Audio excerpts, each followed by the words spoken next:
Good morning అండి. Virtual prayer fellowship కూడా వచ్చిన మీ అందరికీ నా హృదయపూర్వక వందనాలు. ప్రార్థన చేసుకొని మనం కార్యక్రమం స్టార్ట్ చేసుకుందామండి. మన మధ్యలోని విమల అమ్మగారు ఓపెనింగ్ ప్రేయర్ చేయవలసిందిగా కోరుచున్నాము.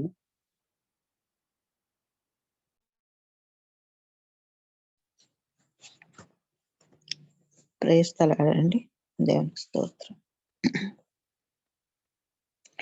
సర్వశక్తి మిక్కిలి కనికరం తండ్రి, గొప్ప దేవా, జీవం గలనైన ఆత్మస్వరూపుడా, అత్యున్నతుడమైన గొప్ప తండ్రి, నీకు వందనాలనైనా స్తోత్రాలు, స్తుతి చెల్లిస్తుంటున్నాం. నా తండ్రి, ఈ మరి ఒక నూతన దినాన్ని నా తండ్రి ఆగస్టు 6వ తేదీన తండ్రి మా జీవితంలో మీరు నూతనముగా మాకు ఇచ్చినందుకు స్తోత్రములు, వందనములు, స్తుతి చెల్లిస్తుంటున్నాం. మమ్మల్ని అందరినీ సజీవుల లెక్కలు లెక్కించిన గొప్ప నీవు చేసిన గొప్ప కార్యమును బట్టి స్తోత్రాలు చెల్లిస్తుంటున్నాం. స్తుతికి పాత్రుడవు, గొప్ప దేవుడు నా తండ్రి, నీవంటూ దేవుడు లోకంలో లేరు నా ప్రభా. ఇటు గొప్ప దేవుణ్ణి కలిగి ఉండట మా ధన్యత ఉంటున్నది. యెహోవా దేవుడుగా గల ప్రజలు ధన్యులు అన్నట్టు నా తండ్రి, అటువంటి ధన్యత మాకు ఇచ్చినందుకై వందనాలు, స్తోత్రాలు, స్తుతి చెల్లిస్తుంటున్నాం. పాపులమైన మమ్మను నా తండ్రి విమోచించుటకు పరలోకం నుండి దిగి వచ్చిన రాజానికి స్తోత్రం. మా పాపములను భరించి శ్రమ పెట్టబడి మరణించి, సిలువ వేయబడి మరణించి, పాతి పెట్టబడి మృత్యుంజయుడవై తిరిగి లేచిన విధానమును బట్టి నీకు స్తోత్రాలు. తండ్రి కుడి చేతి వైపున కూర్చుండి మా అందరి నిమిత్తమై విజ్ఞాపన చేస్తున్న విధానమును బట్టి నీకు స్తోత్రాలు, వందనాలు, స్తుతినైనా. ఇట్టి గొప్ప ప్రేమ కలిగిన దేవా, మిమ్మల్ని ఆరాధిస్తున్నాం, మిమ్మల్ని స్తుతిస్తున్నాం, మిమ్మల్ని గణపరుస్తున్నాం, మిమ్మల్ని మహిమపరుస్తుంటున్నాం. నేను ఈ వర్చువల్ ప్రేయర్ ఫెలోషిప్ అని ఈ సహవాసాన్ని నా తండ్రి మా కొరకు మీరు ఈ ప్రణాళిక చొప్పున నియమించిన విధానం బట్టి స్తోత్రాలు, వందనాలు.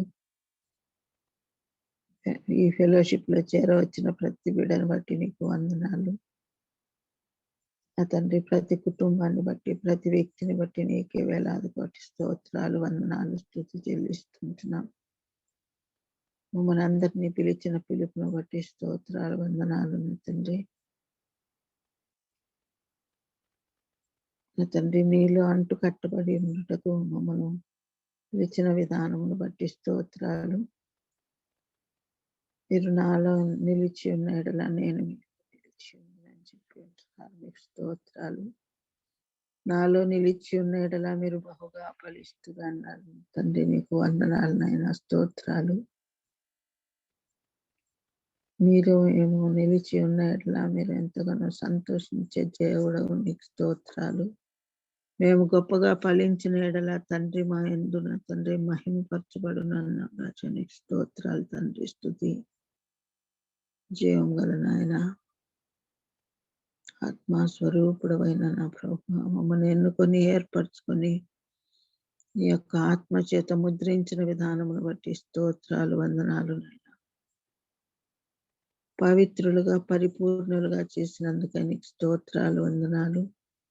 స్థిరముగా నీలో నిలిచి ఉండుటకు నా తండ్రి మమ్మల్ని స్థిరపరచుకున్న దేవానికి స్తోత్రాలు, వందనాలు, స్తుతులు చెల్లిస్తుంటున్నాం. మరి ఈ గ్రూప్ లో ఉంటున్న ప్రతి బిడ్డ యొక్క ప్రతి వ్యక్తి యొక్క ఆరోగ్యమును బట్టి ప్రార్థిస్తున్నా, ఆర్థిక స్థితిని బట్టి ప్రార్థిస్తున్నా, ప్రతి సమస్యను బట్టి నాయన నా తండ్రి నీ వేడుకుంటున్నాం. నాయన ఎంతమంది బిడ్డలైతే అనారోగ్యముల చేత, ఆర్థిక సమస్యల చేత నా ప్రభా బాధలలో, వేదనలలో దుఃఖముతో ఉంటున్నారు నాయన, వారందరినీ మీరు దర్శించగలందులకై వేడుకొని ప్రార్థిస్తున్నాను. నాయన ముఖ్యంగా చిన్న బిడ్డనైనా జాయిన్ బట్టి ప్రార్థిస్తున్నా. బ్రెయిన్ ట్యూమర్ సర్జరీ చేయబడి ఉంది నాయన. సర్జరీ చేసి పర్యంతము మీ సన్నిధి బిడ్డతో ఉంచితిరి, మీకు స్తోత్రాలు. ఒక పోస్ట్ ఆఫ్ కేర్ నా తండ్రి చక్కగా రికవరీ అవ్వటకు నీ సహాయం దయచేయమని బ్రతిమాలి వేడుకుంటున్నాను నాన్న. నా తండ్రి ఇంకా ఎంతమంది బిడ్డలు అయితే అనారోగ్యం చేత బాధపడుతుంటున్నారు వాళ్ళందరినీ మీరు ముట్టి సంపూర్ణమైన స్వస్థతను అనుగ్రహించమని వేడుకుంటున్నా. అంతేకాకుండా నేను ఈ ప్రేయర్ ఫెలోషిప్ వచ్చిన ప్రతి బిడ్డను బట్టి ఆశీర్వదించి నాయన, మేము నిజముగా నీ వాక్యముని విని నీ వాక్యములో మేము బలపరచబడుటకు నీ కృపా సహాయం దయచేయమని వేడుకుంటున్నా. విన్న వాక్యం నా తండ్రి వ్యర్థమైపోకుండానట్లు మేము గ్రహించిన తండ్రి మా హృదయంలో ఉంచుకొని వాక్యానుసారంగా జీవించే కృపను దయచేయండి. ఈరోజు వాక్యం చెప్పబోచున్న నీ కుమారుడు సురేష్ కుమార్ బట్టి నీకు వందనాలు, స్తోత్రాలు నాయన. వీళ్ళను మీ సిలువ చాటును మరుగుపరిచి నాయన నీ వాక్యం నా హృదయంలో ఉంచి ఆయనను నోటి బోరగా వాడుకోమని ప్రార్థిస్తున్నా. ప్రతి ఒక్కరికి అవసరమైన రీతిగా నీ వాక్యం చేత ఒక్కొక్కరితో మాట్లాడమని బ్రతిమాలి వేడుకుంటున్నాను. యేసయ్యా, నీకే స్తోత్రాలు, వందనాలు, స్తుతులు చెల్లిస్తూ ఈ విధముగా ప్రతిదినము మమ్మను వివిధ వ్యక్తములుగా నా తండ్రి హెచ్చరిస్తూ మాకు మమ్మల్ని ధైర్యపరుస్తూ మాకు పరిశుద్ధ వాక్యాన్ని బోధిస్తున్న విధానం బట్టి నీకు స్తోత్రాలు చెల్లిస్తుంటున్నా. ఈ విధముగా మమ్మల్ని ఎంతగానో ప్రేమిస్తుంటున్నామని మీరు రుజువుపరుచుకుంటున్న విధానం బట్టి స్తోత్రాలు నాయన. ఈ దినమంతటి ఆశీర్వాదములతో నింపుమని వేడుకుంటూ ప్రార్థన ప్రభువైన క్రీస్తు యేసు పేరిట అడిగి వేడుకొని ప్రార్థిస్తున్నాను తండ్రి. ఆమేన్. ఆమేన్. హల్లెలూయా. Praise the Lord. Thank you so much అమ్మ గారు ఫర్ ది ఓపెనింగ్ ప్రేయర్. పరిశుద్ధ గ్రంథం నుండి కీర్తనలు 46వ అధ్యాయం చదువుతున్నామండి. Psalms chapter 46. దేవుడు మనకు ఆశ్రయమును దుర్గమునై ఉన్నాడు. ఆపత్కాలంలో ఆయన నమ్ముకున్న సహాయకుడు. ఆపత్కాలములో ఆయన నమ్ముకునదగిన సహాయకుడు. కావున భూమి మార్పు నందునను నడి సముద్రములలో పర్వతములు మునిగినను వాటి జలములు ఘోషించుచు నురుగు కట్టినను ఆ పొంగునకు పర్వతములు కదిలినను మనం భయపడము. ఒక నది కలదు, దాని కాలువలో దేవుని పట్టణమును సర్వోన్నతుని మందిరపు పరిశుద్ధ స్థలమును సంతోషపరచుచున్నది. దేవుడు ఆ పట్టణంలో ఉన్నాడు, దానికి చలనం లేదు. అరుణోదయమున దేవుడు దానికి సహాయం చేయుచున్నాడు. జనములు ఘోషించుచున్నవి, రాజ్యములు కదులుచున్నవి. ఆయన తన కంఠధ్వని వినిపించగా భూమి కరిగిపోచున్నది. సైన్యములకు అధిపతి యెహోవా మనకు తోడై ఉన్నాడు. యాకోబు యొక్క దేవుడు మనకు ఆశ్రమై ఉన్నాడు. యెహోవా చేసిన కార్యములు వచ్చి చూడుడి. ఆయనే భూమి మీద నాశనములను కలుగజేయవాడు. ఆయనే బూదిగంతముల వరకు యుద్ధములు మాన్పువాడు. విల్లు విరచువాడును బల్లెమును తెగ నరుకువాడును ఆయనే. యుద్ధ రథములను అగ్నిలో కాల్చివేయవాడు ఆయనే. ఊరకుండుడి, నేనే దేవుడని తెలుసుకొనుడి. అన్యజనులలో నేను మహోన్నతుడనగుదును, భూమి మీద నిన్ను మహోన్నతుడనగుదును. సైన్యములకు అధిపతి యెహోవా మనకు తోడై ఉన్నాడు. యాకోబు యొక్క దేవుడు మనకు ఆశ్రమై ఉన్నాడు. దేవుడు తన పరిశుద్ధ వాక్యం దీవించిన గాక. ఆమేన్.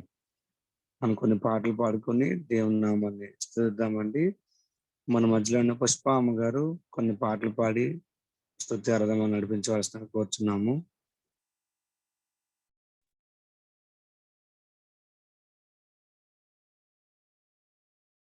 ఏమని పాడను ఏమని పొగడను నాదు దేవా లోకనాథ, నీదు నామం పాడతరమా, నిన్ను పాడి స్తుతించుట భాగ్యమే అంటూ దేవుని స్తుతిద్దామండి.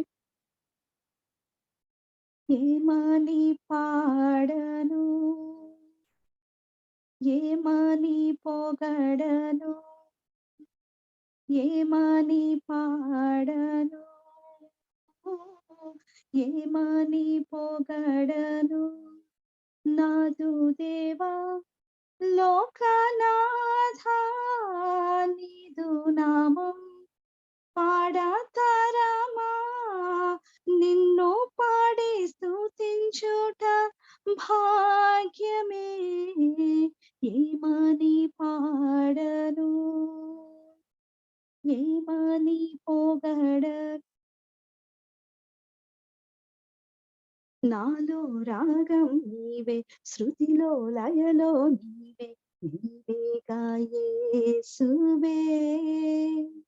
నాలో రాగం నీవే, శృతిలో లయలో నీవే, నీవేగా యేసువే.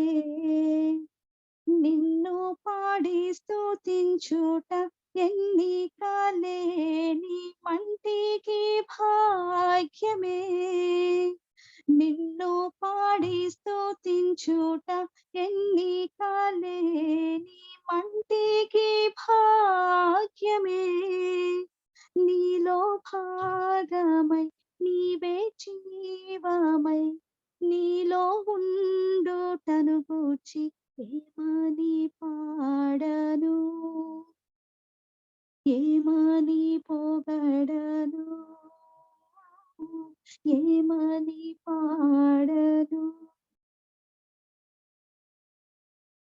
జీవం సర్వం నీవే, ప్రాణ జ్యోతి నీవే, నాశ నీవేగా. జీవం సర్వం నీవే, ప్రాణ జ్యోతి నీవే, నాశ నీవేగా.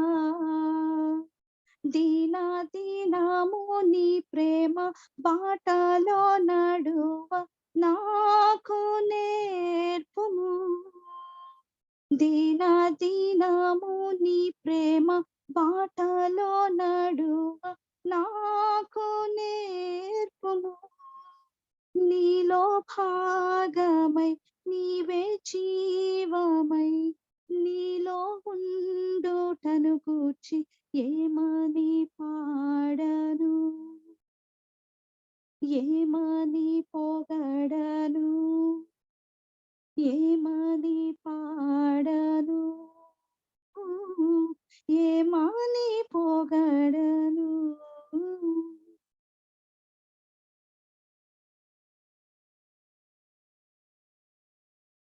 అసాధ్యమైన కార్యములు చేయగల నా యేసయ్య, అత్యల్పాన్ని అత్యున్నతమునకు ఎత్తిన నా దేవ, నీకే స్తోత్రము, నీకే నా ఆరాధన. ఎలా స్తుతించగలను నీ గొప్ప కార్యములను, ఎలా వర్ణించగలను నీ ఘనమైన మేలులను. అనంతమైన నీ ప్రేమ, రక్షణ ఆనంద భాగ్యము, నీ రెక్కల చాటున నన్ను నిత్యము దాచిన ఆ రక్షణను గురించి ఏం చెప్పనయ్యా. స్తోత్రమయ్యా యేసయ్యా, స్తోత్రార్హుడా మెస్సయ్యా, స్తుతి సింహాసనాసీనుడా నీకే స్తోత్రమయ్యా అంటూ దేవునికి ప్రైజ్ అండ్ వర్షిప్ చేద్దాం. అసాధ్యమైన కార్యములు చేయగల నా యేసయ్యా, అత్యల్పాన్ని అత్యున్నతమునకు ఎత్తిన నా దేవా, నీకే నా స్తోత్రము, నీకే నా ఆరాధన, నీకే నా స్తోత్రము, నీకే నా ఆరాధన. ఎలా స్తుతించగలను నీ గొప్ప కార్యములను, ఎలా వర్ణించగలను నీ ఘనమైన మేలులను. అనంతమైన నీ ప్రేమ, రక్షణానంద భాగ్యము, నీ రెక్కల చాటున నను నిత్యము దాచిన రక్షణకు స్తోత్రమయా యేసయ్యా, స్తోత్రార్హుడా మెస్సయ్య, స్తుతి సింహాసనాసీనుడా నీకే స్తోత్రమయా, స్తుతి సింహాసనాసీనుడా నీకే స్తోత్రమయా, అసాధ్యమైన కార్యములు చేయగల నా యేసయ్యా. నీకేమి ఇవ్వగలను నేను, నీ చేతి పనిని నీ సొత్తును నన్ను మలచుకో నా దేవా. నీ చిత్తానుసారముగా ఏ మచ్చ ముడతలను లేకుండా స్వచ్ఛముగా నీ సన్నిధిలో నిత్యము నిన్నే ఆరాధిస్తూ నీ చిత్తం నెరవేర్చు నీ కృప నిమ్ము యేసయ్యా. స్తోత్రమయా యేసయ్యా, స్తోత్రార్హుడా మెస్సయ్య, స్తుతి సింహాసనాసీనుడా నీకే స్తోత్రమయా. స్తుతి సింహాసనాసీనుడా నీకే స్తోత్రమయా. స్తుతి సింహాసనాసీనుడా నీకే స్తోత్రమయా. Praise the Lord. Praise the Lord. హల్లెలూయా. థ్యాంక్ యూ సో మచ్ అన్నగారు. మరి అలాగే కాళీబాయ్ గారు ఒక పాట పాడవలసింది కోరుచున్నామండి. Praise Lord sir. అందరికి ఉదయాన దేవుని పేరు వందనాలు చెల్లిస్తున్నాను. దయామయ మా యేసయ్యా, మా స్తుతులనందుకో.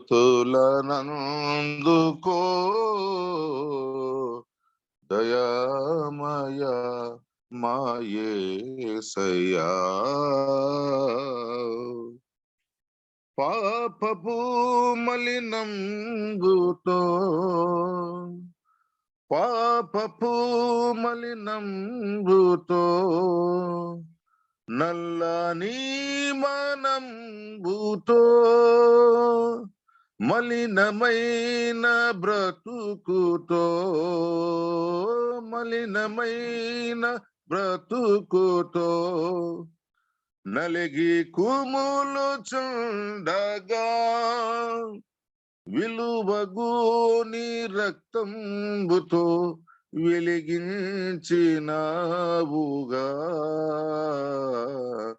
దయామయ మా యేసయ్యా, మా స్తుతులనందుకో.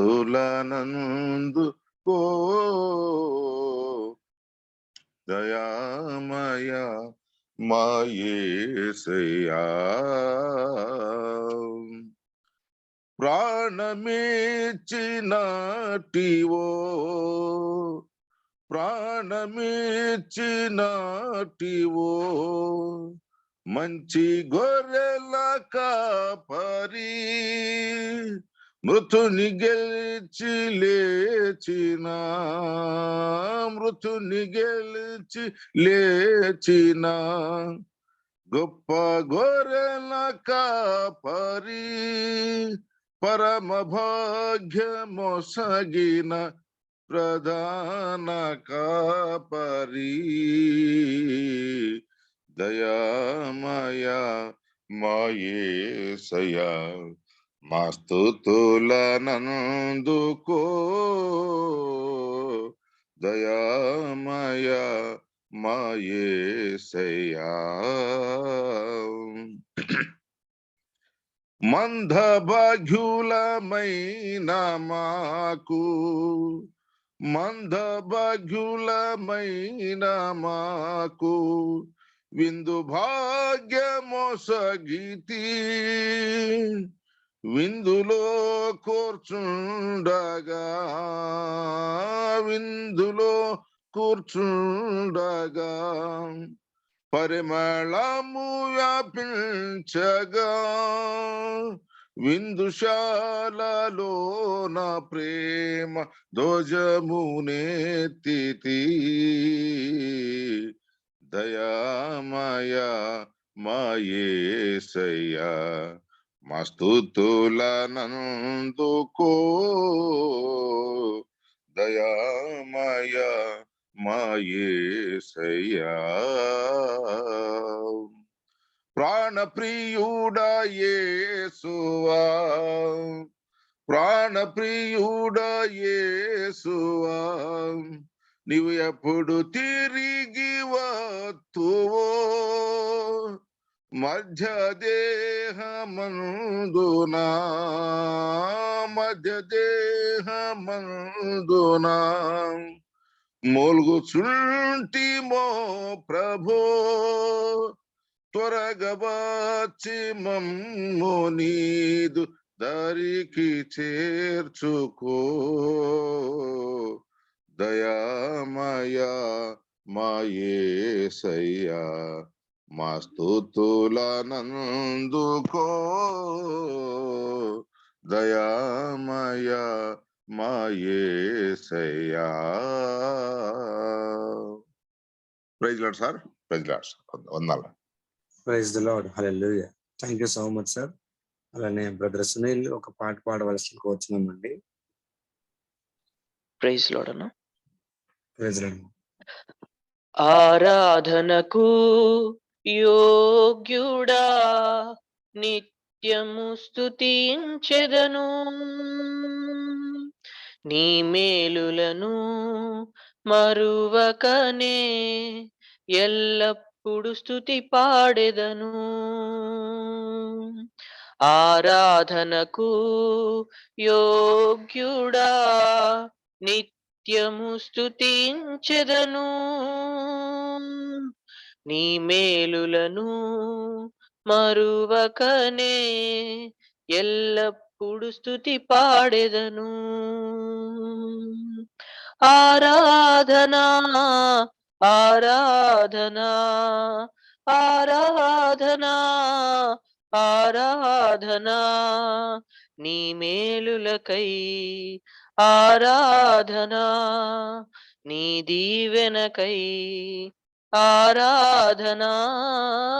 ఆరాధనా ఆరాధనా ఆరాధనా ఆరాధనా, దినమెల్ల నీ చేతులు చాపి నీ కౌగిలిలో కాపాడుచుంటివే. దినమెల్ల నీ చేతులు చాపి నీ కౌగిలిలో కాపాడుచుంటివే. నీ ప్రేమ, నీ జాలి, నీ కరుణకై నా పూర్ణ హృదయముతో సన్నుతింతును. నీ ప్రేమ, నీ జాలి, నీ కరుణకై నా పూర్ణ హృదయముతో సన్నుతింతును. ఆరాధనా ఆరాధనా ఆరాధనా ఆరాధనా, నీ ప్రేమకై ఆరాధనా, నీ జాలికై ఆరాధనా.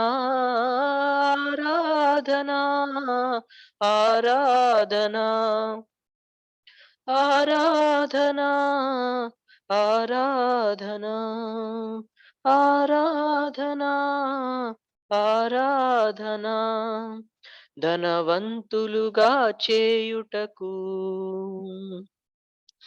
దారిద్ర్యతననుభవించినావు, ధనవంతులుగా చేయుటకు దారిద్ర్యతననుభవించినావు.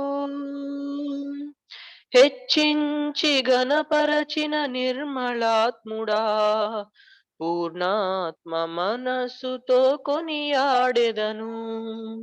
హెచ్చించి ఘనపరచిన నిర్మలాత్ముడా, పూర్ణాత్మ మనస్సుతో కొనియాడెదను. ఆరాధనా ఆరాధనా ఆరాధనా ఆరాధనా, నీ కృప కొరకై ఆరాధనా, ఈ స్థితి కొరకై ఆరాధనా, నీ కృప కొరకై ఆరాధనా, ఈ స్థితి కొరకై ఆరాధనా ఆరాధనా ఆరాధనా ఆరాధనా ఆరాధనా ఆరాధనకు యోగ్యుడా నిత్యము స్తుతించెదను నీ మేలులను మరువకనే ఎల్లప్పుడు స్తుతి పాడెదను ఆరాధనకు యోగ్యుడా నిత్యము స్తుతించెదను నీ మేలులను మరువకనే ఎల్లప్పుడు స్తుతి పాడెదను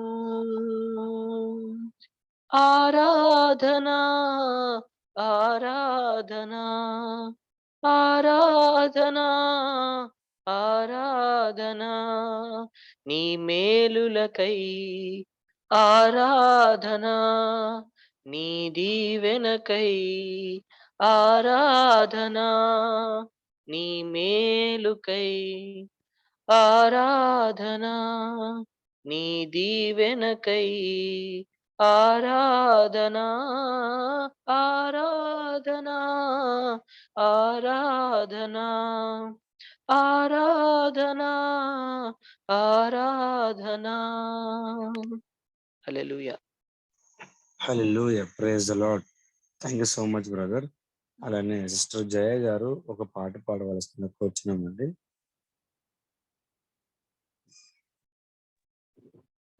యేసుక్రీస్తు నామంలో అందరికీ వందనాలండి.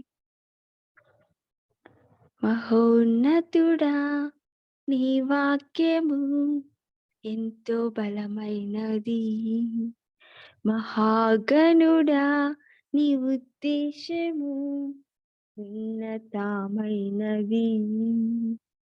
మహోన్నతుడా నీ వాక్యము ఎంతో బలమైనది, మహాగణుడా నీ ఉద్దేశము ఉన్నతమైనది. బ్రతుకును మార్చునది, రక్షణ నీచునది. బ్రతుకును మార్చునది, రక్షణ నీచునది. బ్రతికింపచేయునది, పూజింపదగినది.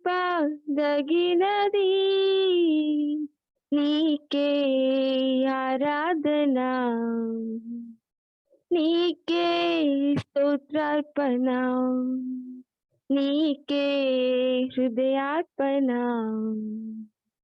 నీకే నా యేసయ్యా, నీకే ఆరాధన, నీకే స్తోత్రార్పణ, నీకే హృదయార్పణ, నీకే నా యేసయ్యా. మహోన్నతుడా నీ వాక్యము ఎంతో బలమైనది, మహాగణుడా నీ ఉద్దేశము ఉన్నతమైనది. నశించిపోతున్న నన్ను నీ వాక్యము చే దర్శించినావు, నా యందు నీ దృష్టి నిలిపి నీ ఉద్దేశమును తెలిపినావు. నశించిపోతున్న నన్ను నీ వాక్యము చే దర్శించినావు, నా యందు నీ దృష్టి నిలిపి నీ ఉద్దేశమును తెలిపినావు. దినదినము నా బ్రతుకును ఫలభరితముగా మార్చినావు, అనుక్షణము నన్ను నీ పాత్రగా మలచూచున్నావయ్యా. నీకే ఆరాధన, నీకే స్తోత్రార్పణ, నీకే హృదయార్పణ,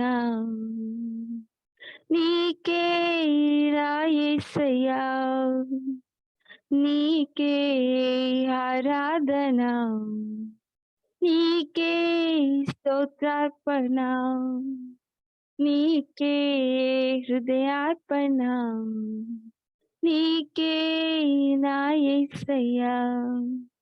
మహోన్నతుడా నీ వాక్యము ఎంతో బలమైనది, మహాగణుడా నీ ఉద్దేశము ఉన్నతమైనది. నా నోట నీ శ్రేష్టమైన స్తుతి కీర్తనలు పాడుచు, నీ సన్నిధిలో నేను నిరతం నీ మాటలను ధ్యానింతును. నా నోట నీ శ్రేష్టమైన స్తుతి కీర్తనలు పాడుచు, నీ సన్నిధిలో నేను నిరతం నీ మాటలను ధ్యానించును. దినదినము నీ ప్రేమకై కృతజ్ఞతలు చెల్లించుచు, ఇక నా బ్రతుకు దినములని నీ సాక్షిగా ఉందునయా.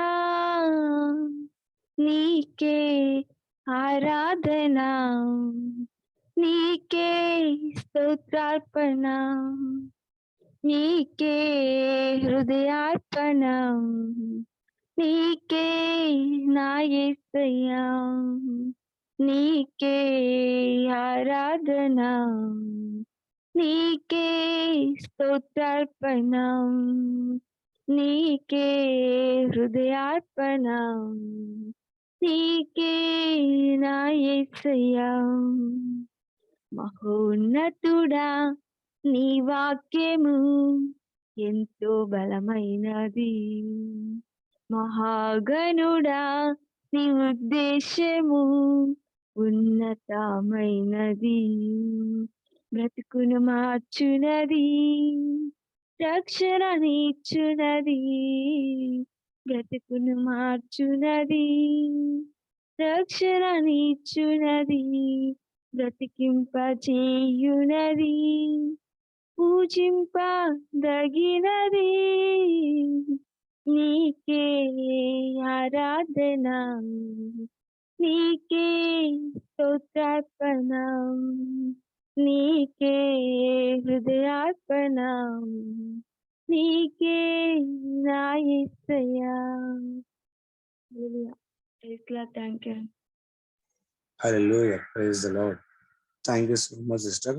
మరి ప్రార్థన చేసుకొని మనం వాక్యానికి సమయం ఇద్దామండి. మన మధ్యలో సిస్టర్ వత్సల గారు మెసేజ్ వరకు ప్రార్థన చేయవలసింది కోరుచున్నాము.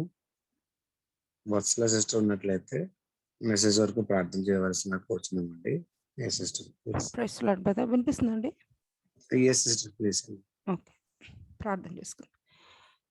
మహాగణుడా, పరిశుద్ధుడా, మహోన్నతుడా, సర్వశక్తిమంతుడైన దేవా, అన్ని నామముల కంటే పనామ కలిగినటువంటి తండ్రి, నీ కృపగల నామాన్ని బట్టి నీకు వందనాలు స్తోత్రాలు చెల్లిస్తుంటున్నాము. ఈ ఉదయకాలమున మేమందరము కలిసి మీ నామాన్ని గణపరుస్తుంటుండగా, స్తుతిస్తుంటుండగా, పరిశుద్ధాత్ముడా మిమ్మల్ని ఆహ్వానిస్తూ ఈ సమయాన్ని మీ చేతులకు అప్పగిస్తున్నాం తండ్రి. మహాగణుడైన ప్రభువా, నా తండ్రి, నువ్వు సమస్తమును నా ప్రభా నీ చిత్తానుసారంగా నడిపించే గొప్ప దేవుడివి నైనా, నీకు స్తోత్రములు. మమ్మల్ని అందరినీ కూడా ఈ ఉదయ కాలంలో ఈ రీతిగా సమావేశపరిచినటువంటి గొప్ప దేవుడా, నీకు స్తోత్రములు వందనాలు చెల్లిస్తుంటున్నాం. ఇంతవరకు ప్రభువా నీ నామాన్ని స్తుతించి కనపరిచింటుండగా, స్తుతుల సింహాసనం మీద ఆసనుడైనటువంటి మా ఘనుడైనటువంటి యేసు ప్రభువా, నీ దివ్యమైనటువంటి వాక్కులు వినటానికి మేమందరము నా ప్రభువా నా తండ్రి వేగిరపడి తండ్రి మీ ఉదయ కాలమున మీ సన్నిధిలో నాయన కనబడి ఇంటుండగా ప్రభువా, మీ కృపగల నామములో మమ్మల్ని అందరినీ ప్రభు దర్శించమని అడుగుచుంటున్నాం. దేవానికి స్తోత్రములు. కృపగల నా తండ్రి, వాక్య పరిచర్య చేయనటువంటి నీ దైవదాసులను మీ చేతులకు అప్పగిస్తున్నాను. యేసయ్య, పరిశుద్ధమైన శిలువ రక్తాన్ని అరికాల్చినటువంటి ఇంతవరకు ప్రోక్షిస్తూ మీ అధికారంకు అప్పగిస్తుంటుండగా, పరిశుద్ధాత్ముడా మీ చిత్తము ఈ ఉదయ కాలమున సంపూర్తిగా నెరవేర్చుకోండి. నీకు మాడి నోరు తెరిచిన వెంటనే మీ స్వాధీనంలో తీసుకుని దివ్యమైనటువంటి వాక్కులను వినిపించండి ప్రభువా. ఎవరికి ఏ వాక్కు అవసరమని వెరిగినటువంటి తండ్రివి, హృదయ అంతరంగంలో నీతి గల దేవుడిగా ఉంటున్నది కొంత స్తోత్రములు. నీ ప్రశస్తమైన వాక్కులు వినిపిస్తుంటుండగా ప్రభా, నీ కుమారుని మీ సెలవు చాటును మరుగుపరచండి ప్రభువా. పరిశుద్ధాత్మడ మీ అభిషేకముతో నా తండ్రి నింపిన తండ్రి అద్భుతమైన కార్యం ఉదయ కాలంలో జరిగించమడుగుచుంటున్నాం. ప్రభా, ఎంతమంది అయితే ప్రభా మీ సన్నిధిలో నాయన దివ్యమైన వాక్కు కొరకు నా తండ్రి నాయన ఆశపడి ఎదురు చూస్తున్నారు. ఆశ కలిగిన ప్రాణాన్ని తృప్తిపరిచే గొప్ప దేవుడా నీకు వందనాలు స్తోత్రాలు చెల్లిస్తున్నాము. ప్రభా నా తండ్రి మమ్మల్ని అందరినీ మీ చేతులకు అప్పగిస్తున్నాం. మా తలంపులు, మా ఆలోచనలు, మా ఉద్దేశములు ప్రభా యేసు రక్తంలో ముద్రించుకుంటున్నాం. మీ దృష్టికి అంగీకారములుగా ఉండినట్లు సహాయం చేయమడుచుంటున్నాం. ప్రభా విన్నటువంటి ప్రతి వాక్కును మా హృదయంలో పనిచేసి ప్రభా మేము నా తండ్రి నాయన ఆ వాక్య ప్రకారంగా జీవించడానికి మీ కృపను అనుగ్రహించమడుగుచుంటున్నాం. ప్రభా నా తండ్రి వినగలిగినటువంటి చెవులను నా తండ్రి గ్రహించగల మనసును మా అందరికీ అనుగ్రహించండి. ప్రభా కృపగల నా తండ్రి ఆశ్చర్యకరుడు అయిన దేవ అద్భుతకరుడానికి స్తోత్రంలో వందనాలు చెల్లించుంటున్నాం నాయన. ప్రభా మిగిలిన సమయాన్ని మీ చేతులకు అప్పగిస్తూ నా ప్రభా విత్తబడుచున్న ప్రతి వాక్కు నా తండ్రి ఫలములతో మీ సన్నిధికి చేరులాగున కృప చూపించిన తండ్రి ఉదయకాలమున బలమైన వాక్కులతో మమ్మల్ని అందరినీ దర్శించవలసిందని మీ కృపను కోరుకుంటూ మిగిలిన సమయాన్ని మీ చేతులకు అప్పగించుకుంటూ ఎటువంటి నా తండ్రి నా ప్రభా నా తండ్రి నాయన ప్రాబ్లమ్స్ లేకుండా ప్రభా టెక్నికల్ ప్రాబ్లమ్స్ లేకుండా ప్రభా నా తండ్రి యేసయ్య పరిశుద్ధమైన రక్తంలో ఈ యొక్క నా తండ్రి జూమ్ మీటింగ్స్ ని ప్రభా సమస్తమును మీ అధికారంలోకి అప్పగిస్తూ యేసయ్య అతి పరిశుద్ధమైనటువంటి శక్తి గల నామంలో అడిగి వేడుకుని ప్రార్థిస్తుంటున్నాం పరమ తండ్రి. ఆమేన్. ఆమేన్. ఆమేన్. హల్లెలూయా. Praise the Lord. Thank you so much sister. మరి దేవుని సేవకులు సురేష్ బాబు గారికి ఈ సమయాన్ని అప్పగిస్తున్నామండి. Over to you daddy. Praise the Lord. వినిపిస్తుందా జాన్సన్? ఎస్ బాబు గారు ప్లీజ్ అండి. క్లియర్. మన ప్రభువును రక్షకుడైన యేసుక్రీస్తు నామమున ఈ ప్రాతకాలంన దేవుని వాక్యాన్ని ధ్యానించడానికి చేరి వచ్చిన దేవుని బిడ్డలందరికీ శుభములు కలుగును గాక. మరొకసారి దేవుని వాక్యాన్ని మనం ధ్యానించుకోవటానికి దేవుడు మనకు కృపనిచ్చాడు. వాక్యంలో నుండి సమూయేలు మొదటి గ్రంథము 17వ అధ్యాయము 32వ వచనం నుండి 37వ వచనం వరకు చదువుకుందాం. నేను ఒక వచనం చదువుతాను, దయచేసి మీరు ఒక వచనం చదవండి. సమూయేలు మొదటి గ్రంథము 17వ అధ్యాయము 32వ వచనం నుండి ప్రారంభం 37 వరకు చదువుకుందాం.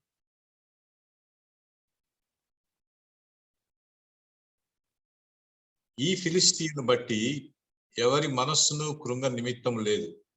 ఈ దాసుడనైన నేను వానితో పోట్లాడుదునని దావీదు సౌలుతో అనగా, సౌలు ఈ ఫిలిస్తీయుని ఎదుర్కొని వానితో పోట్లాడుటకు నీకు బలము చాలదు, నీవు బాలుడవు, వాడు బాల్యం నుండి యుద్ధాభ్యాసం చేసిన వాడని దావీదుతో నేను. అందుకు దావీదు సౌలుతో ఇట్లనేను, మీ దాసుడనైన నేను నా తండ్రి యొక్క గొర్రెలను కాయచుండగా సింహమును ఎలుగుబంటిను వచ్చి మందలో నుండి ఒక గొర్రె పిల్లను ఎత్తుకొని పోయాను. నేను దానిని తరిమి చంపి దాని నోటి నుండి ఆ గొర్రెను విడిపించి తిని, అది నా మీదికి రాగా దాని గడ్డమును పట్టుకొని దానిని కొట్టి చంపి తిని. మీ దాసుడనైన నేను ఆ సింహమును ఎలుగుబంటిని చంపి తినే, జీవము గల దేవుని సైన్యములను తిరస్కరించిన ఈ సున్నతి లేని ఫిలిస్తీయుడు వాటిలో ఒక దాని వలె అగుననియు, సింహం యొక్క బలము నుండి ఎలుగుబంటి యొక్క బలము నుండి నన్ను రక్షించిన యెహోవా ఈ ఫిలిస్తీయుని చేతిలో నుండి కూడా నన్ను విడిపించుననియు చెప్పాను. అందుకు సౌలు, పొమ్ము, యెహోవా నీకు తోడుగా ఉండునుగాక అని దావీదుతో అనెను.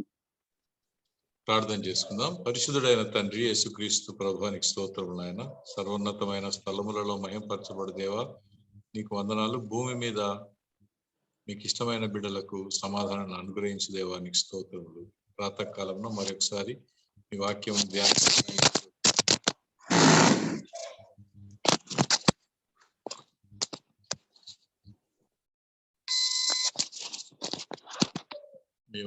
ధ్యానించనగా ప్రభువా నిష్ప్రయోజకుడునైన నన్ను మరుగుపరిచి మీ వాక్యము నుండి బిడ్డలకు వినిపించి నా నోటి మాటలను మా అందరి హృదయ ధ్యానములను మీ దృష్టికి అంగీకార యోగ్యములు చేయమని మా ప్రభువును మీ ప్రియ కుమారుడైన యేసు స్వామి పేరిట ప్రార్థిస్తున్నాను తండ్రి.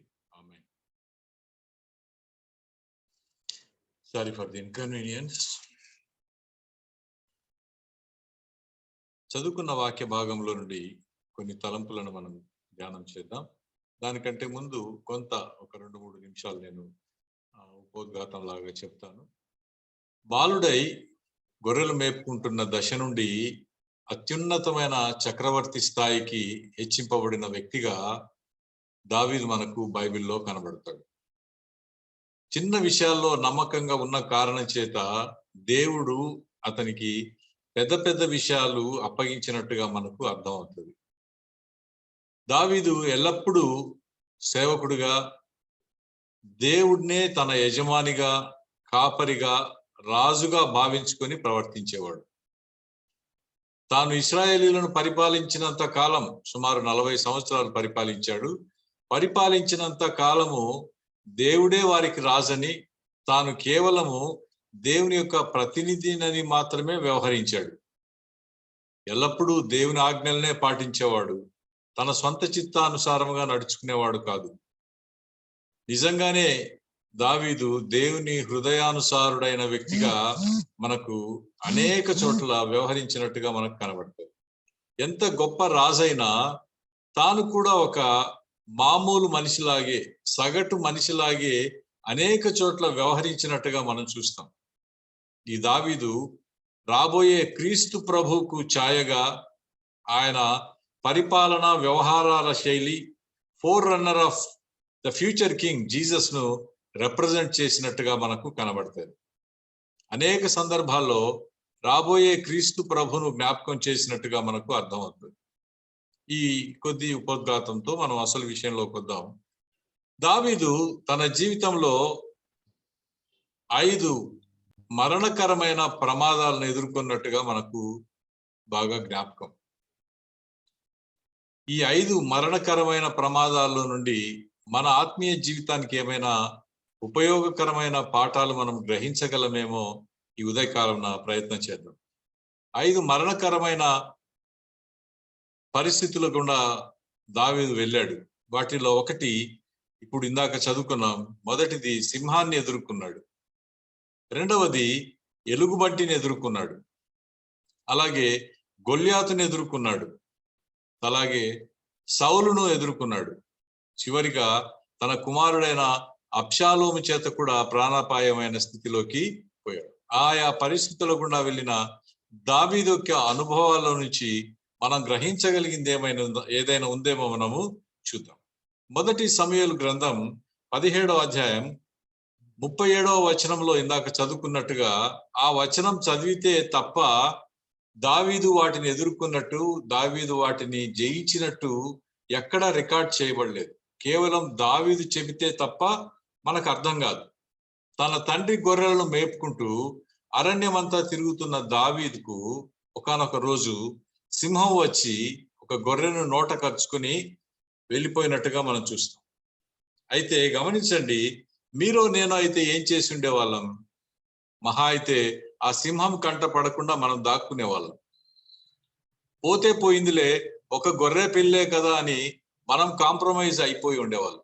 అయితే దావీదు అలా కాంప్రమైజ్ కాకుండా, పోతే పోయిందిలే, ఒక గొర్రె పిల్లే కదా అని అనుకోకుండా వెంటాడి సింహాన్ని పట్టుకొని, దాని గడ్డం పట్టుకొని చీల్చి దాని నోట ఉన్న గొర్రె పిల్లను విడిపించుకున్నాడు.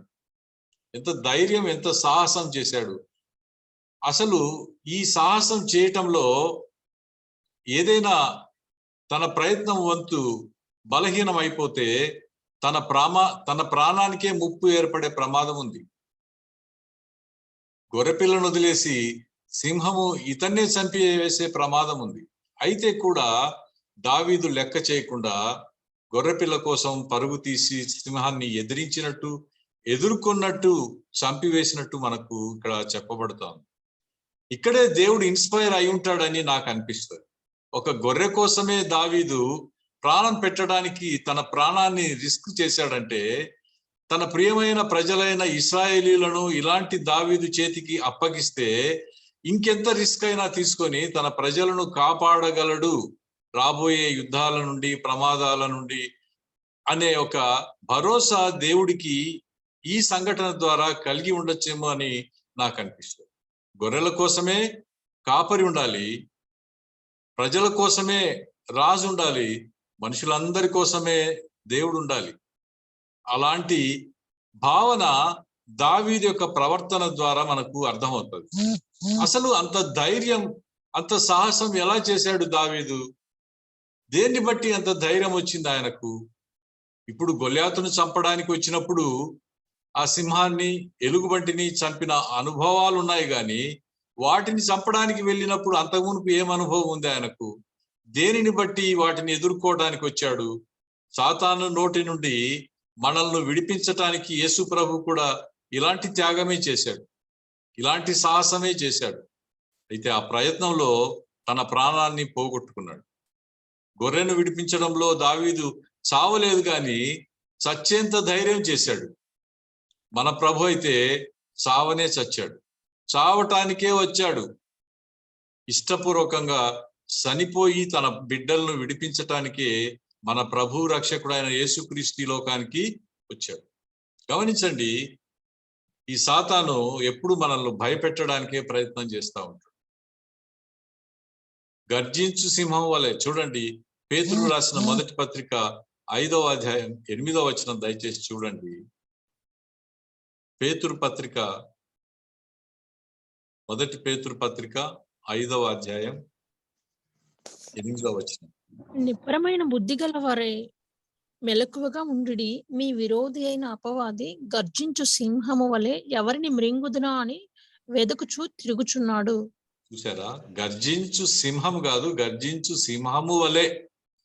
గర్జించు సింహం వలె తిరుగుతున్నాడు, అంతే, సింహం కాదు. అయితే ఒకవేళ సింహం అయ్యున్నా పర్వాలేదు, మన ప్రభువు వాడి కోరలను పెరికేశాడు. వాని మెడకు ఒక తాడు కట్టేసి ఒక చోట కట్టేశాడు. అంటే ఆ తాడు పోయినంత దూరం మాత్రమే పోగలడు, కానీ beyond the length of that rope పోలేడు సాతాను. కాబట్టి సాతానుకు మనం భయపడవలసిన అవసరం లేదు.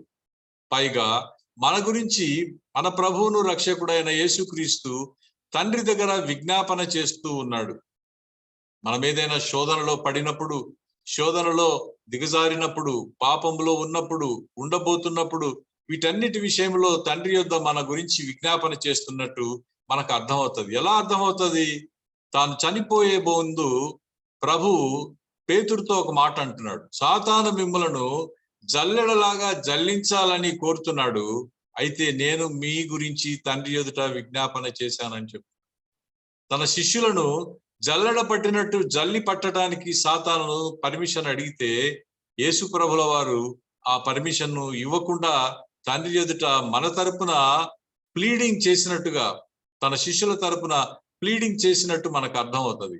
ఆ కారణం చేతనే శోధన యొక్క తీవ్రత తగ్గిపోయినట్టుగా మనకు అర్థం అవుతుంది. కాబట్టి మన విషయంలో కూడా తండ్రి అయిన దేవుని దగ్గర కుమారుడైన యేసు ప్రభుల వారు మన యొక్క తీవ్రత, శోధన తీవ్రత, మనం పడిపోయినప్పుడు సంభవించే నష్టం యొక్క తీవ్రత తగ్గించటానికి మన కొరకు విజ్ఞాపన చేస్తున్నట్టుగా అర్థమవుతుంది. మనల్ని సాతాను నోటిదాకా వెళ్ళనీయడు మన ప్రభు. శోధనలో పడకుండా ఉండటానికే ప్రార్థన చేస్తున్నాడు. అయితే మనం ఏం చేయాలి? మన వంతు ప్రయత్నం కూడా మనం చేయాలి. మెలకువగా ఉండాలి, నిబ్బరం కలిగి ఉండాలి, శోధనను ఎదిరించాలి, సాతానును ఎదిరించాలి. చూడండి, అది యాకోబు రాసిన పత్రిక 4వ అధ్యాయం 7వ వచనంలో చెప్పబడుతుంది. యాకోబు రాసిన పత్రిక 4వ అధ్యాయం 7వ వచనం. కాబట్టి దేవునికి లోబడి ఉండి అపవాదిని ఎదిరించి అప్పుడు వాడు మీ యొద్ద నుండి పారిపోవును. మీరు ఎదిరించాలా? మీరు చేయవలసిన పని ఏంటంటే సాతానును ఎదిరించండి, అప్పుడు వాడు మీ ఎదుట నుండి వెళ్ళిపోవును అని లేదు అక్కడ, మీ ఎదుట నుండి పారిపోవును అని. మీరు ఎదిరిస్తే చాలు, పారిపోతాడు వాడు. దేవునికి లోబడి ఉండాలి, అపవాదిని ఎదిరించాలి, అప్పుడు వాడు మీ యొద్ద నుండి పారిపోతాడు. గమనించండి, మనం మెలకువగా ఉండాలి, అంటే సోబర్ కండిషన్ లో ఉండాలి, విజిలెంట్ గా ఉండాలి. ఏం జరుగుతుందిలే అనే ఓవర్ కాన్ఫిడెన్స్ ఉండటానికి వీల్లేదు. ఎలాంటి పరిస్థితినైనా నేను అధిగమిస్తానులే అనే ఓవర్ కాన్ఫిడెన్స్ తో మనము సాతానును ఎదిరించడానికి వీల్లేదు. నిబ్బరం కలిగి ఉండాలి, అంటే కంట్రోల్, సెల్ఫ్ కంట్రోల్ కలిగి ఉండాలి. మెలకువగా ఉండాలి అంటే రాత్రింబవలు నిద్రపోవద్దని కాదు దాని అర్థం. విజిలెంట్ గా ఉండాలి, సోబర్ కండిషన్ లో ఉండాలి.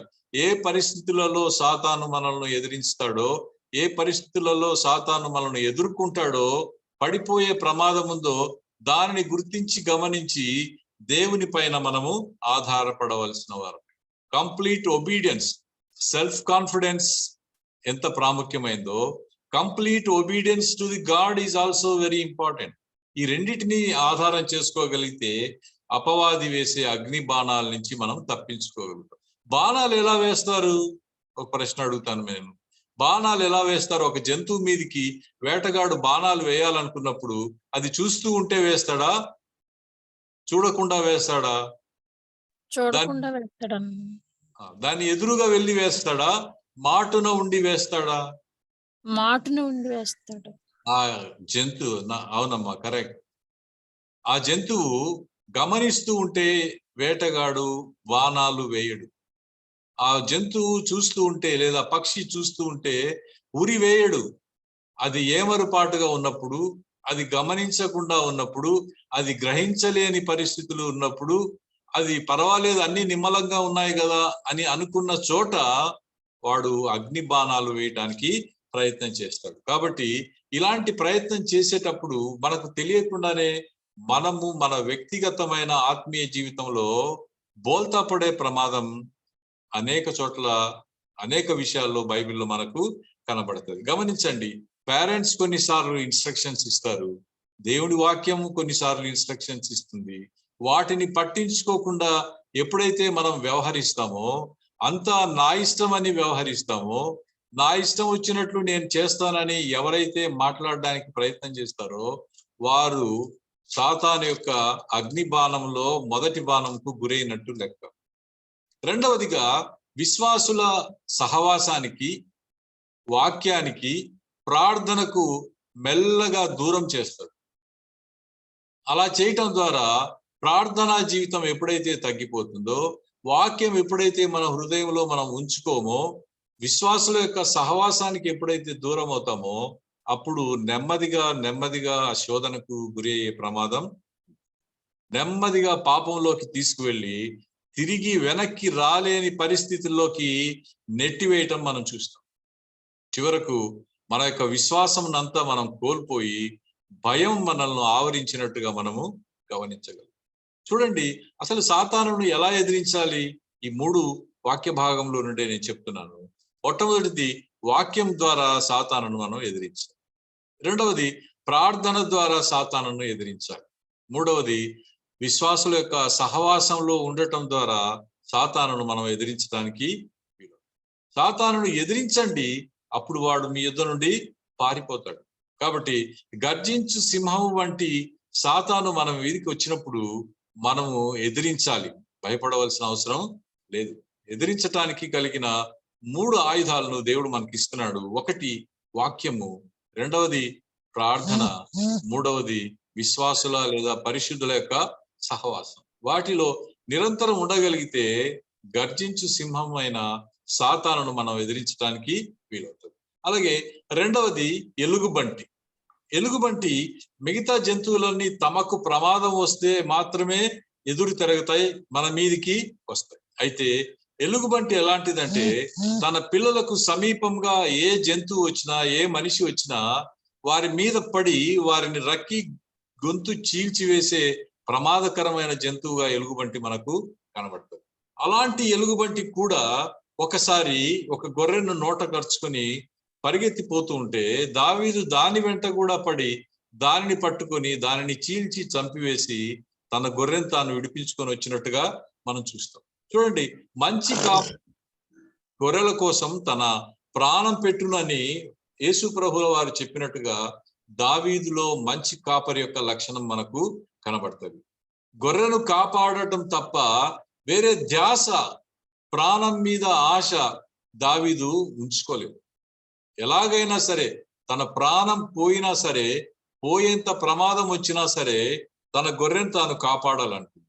తన క్షేమం, తన ప్రాణం కోసం ఆశ ఇవేవి లేకుండా దావీదు ఎలుగుబంటి వెంటపడి ఆ యొక్క గొర్రెను విడిపించినట్టుగా మనకు గొప్ప కాపరి యేసు ప్రభును జ్ఞాపకం చేసే వ్యక్తిగా దావీదు ఇక్కడ మనకు కనబడుతుంది. కాబట్టి ఈ 2 సంఘటనల ద్వారానే దేవుడు ఇశ్రాయేలు జనాంగాన్ని ఈ యొక్క దావీదు చేతికి అప్పగించటానికి ప్రేరేపణ కలిగి ఉంటుందేమో అని అనిపిస్తుంది. సరే, మూడవది గొల్యాతు.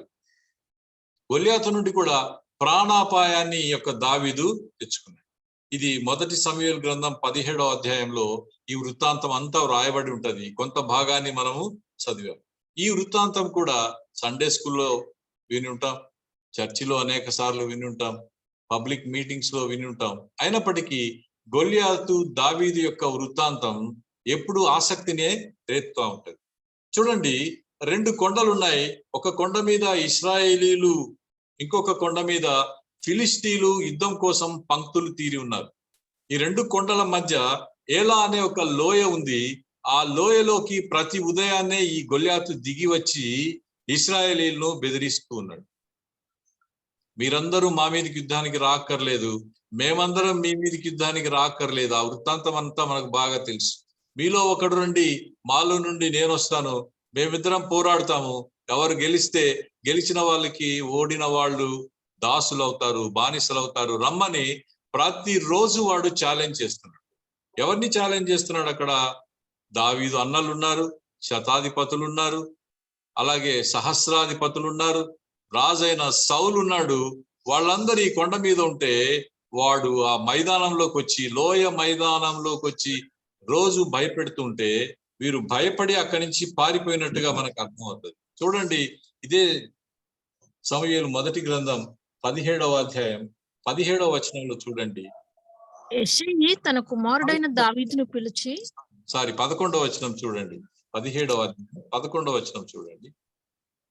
సౌలును ఇశ్రాయేలీలందరూ ఆ ఫిలిస్తీను మాటలు వినినప్పుడు బహుభీతులైరి.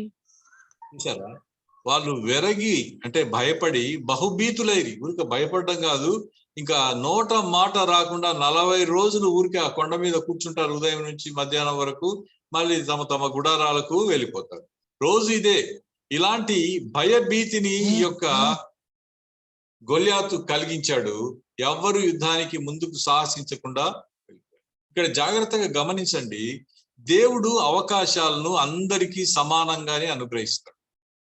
అయితే కొంతమంది మాత్రమే ఇవ్వబడిన ఆ యొక్క అవకాశాలను సద్వినియోగం చేసుకొని దేవుని మీద ఆధారపడి గొప్ప విజయాన్ని సాధించి ఘనతను దేవునికి ఆపాదిస్తారు. ఇక్కడ జరిగింది కూడా అలాంటిది. దావీదు అన్నలు ఉన్నారు, వారు యుద్ధంలోకే పోయారు, వాళ్ళు మిలిటరీలోనే ఉన్నారు, మిలిటరీలోనే పని చేస్తున్నారు, సైనికులుగా ఉన్నారు. వారికి ఇవ్వబడింది అవకాశం గొల్యాతు మీద యుద్ధం చేయటానికి. అలాగే శతాధిపతులకు ఇవ్వబడింది, సహస్రాధిపతులకు ఇవ్వబడింది, సౌలుకి ఇవ్వబడింది. ఎవ్వరు ముందుకు వెళ్ళి యుద్ధం చేయటానికి పూనుకోలేదు. కానీ దావీదు వాడి ఛాలెంజ్ ని వెంటనే యాక్సెప్ట్ చేశాడు. ఆ దొరికిన అవకాశాన్ని వెంటనే సద్వినియోగం చేసుకొని దాంట్లో విజయాన్ని సాధించాడు. అసలు వాళ్ళందరూ ఎందుకు విఫలమయ్యారు? దావీదు ఒక్కడే ఎందుకు సఫలమయ్యాడు? ఆలోచించారా ఎప్పుడైనా? మిగతా వాళ్ళందరూ, సౌలుతో సహా సైనికులందరూ, సైన్యాధిపతులందరూ, పదాతి దళాలన్నీ ఉన్నాయి, వాళ్ళందరూ ఎందుకు విఫలమయ్యారు? దావీదుకు ఆ ధైర్యం ఎలా వచ్చింది? దావీదు ఒక్కడే ఎందుకు సఫలమయ్యాడంటే, దావీదు ఆ ఛాలెంజ్ ని దేవుని నామము పేరట తీసుకుంది. గొల్యాతు ఛాలెంజ్ అధ్యాయం అంతా మనం చదివితే అర్థమవుతుంది. గొల్యాతు చేస్తున్న సవాలు సౌలును కాదు, సైనికులను కాదు, జీవము గల దేవుణ్ణి సవాలు చేస్తున్నాడు. జీవము గల ఇశ్రాయేలీల యొక్క దేవుణ్ణి సవాలు చేస్తుంటే వీళ్ళంతా భయపడి చేతులు ముడుచుకొని అక్కడ కూర్చున్నారు. అయితే దావీదు తన బలం మీద కాకుండా దేవుని బలం మీద ఆధారపడ్డాడు. సౌలు అతని సైన్యం అంతా తమకున్న బలం పైన ఆధారపడి మనం గెలవలేమేమో అనే భయం, భీతి చేత చేతులు ముడుచుకొని కూర్చుంటే, దావీదు అలా కాకుండా దేవుని బలం పైన ఆధారపడ్డాడు. సింహాన్ని ఎలుగుబంటి నుండి నన్ను కాపాడిన యెహోవా దేవుడు ఈ యొక్క గొల్యాతు చేతిలో నుండి కాపాడగలడు చెప్తున్నాడు ఆ మాట. కత్తి, డాలు, మిలిటరీ డ్రెస్సు, షూస్ ఇవన్నీ వేశారు దావీదుకు. గొల్యాతు దగ్గరికి నేను వెళ్తాను, వాడితో నేను యుద్ధం చేస్తానని అనగానే అవన్నీ, ఆ పరికరాలన్నీ అతనికి వేశారు. అయితే అవి నాకు వాడుకలేవని వద్దనేశారు. నాకు అదంతా ప్రాక్టీస్ లేదండి, నేను వాటితో తీసుకెళ్లి యుద్ధం చేయలేనని వదిలేశాడు. తన యొక్క కర్ర, వడిసెల, రాళ్ళు, ఆ యొక్క సంచి మాత్రం తీసుకొని యుద్ధానికి పోతాడు. తన బలమేదో దావీదుకు తెలుసు, తన బలహీనత ఏదో కూడా దావీదుకు తెలుసు. అందుకే రాజు ఆఫర్ చేసిన డ్రెస్ గాని, ఆ షూస్ గాని, కత్తి గాని, డాళ్ళు, ఆయుధాలు ఏవి తీసుకుపోకుండా వాటిని తీసుకొని వెళ్ళింటే ఒకవేళ యుద్ధం ఎలా ఉండేదో మనకు తెలియదు. వాటి మీద ఆధారపడకుండా తన దేవుడు తనకిచ్చిన ఏ పరికరాలు అయితే తనతో ఉంటున్నాయో వాటిని తీసుకొని యెహోవా పేరిట యుద్ధం చేయటానికి వెళ్ళాడు. చూడండి, ఇదే సమూయేలు గ్రంథమే, మొదటి సమూయేలు గ్రంథం 17వ అధ్యాయం 45వ వచనాన్ని చూడండి. ఎవరి పేరిట యుద్ధానికి వెళ్తున్నానో చెప్తున్నాడు.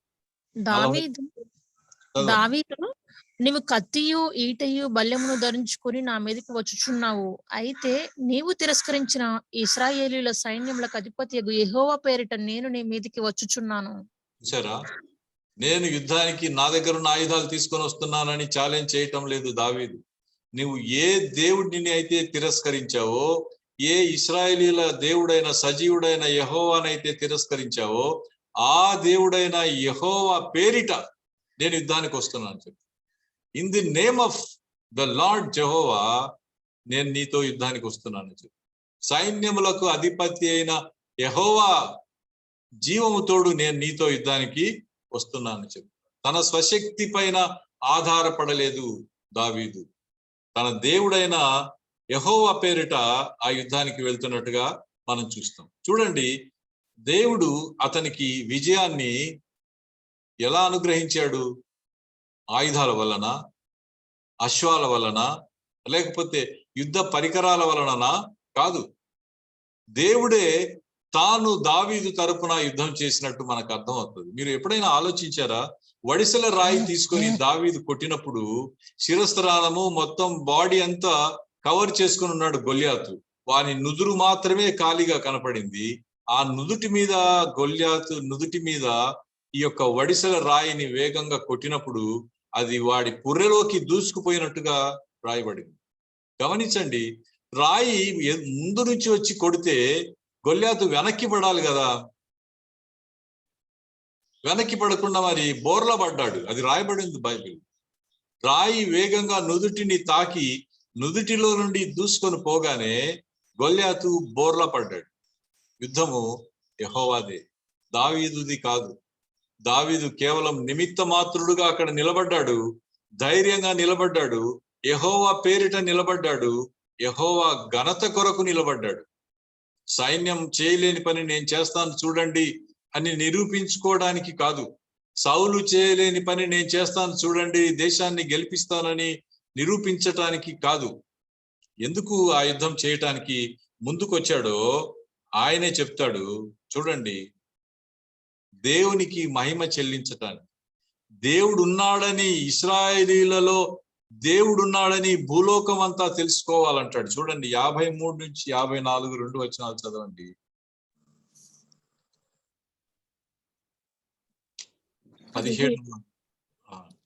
చదవండి.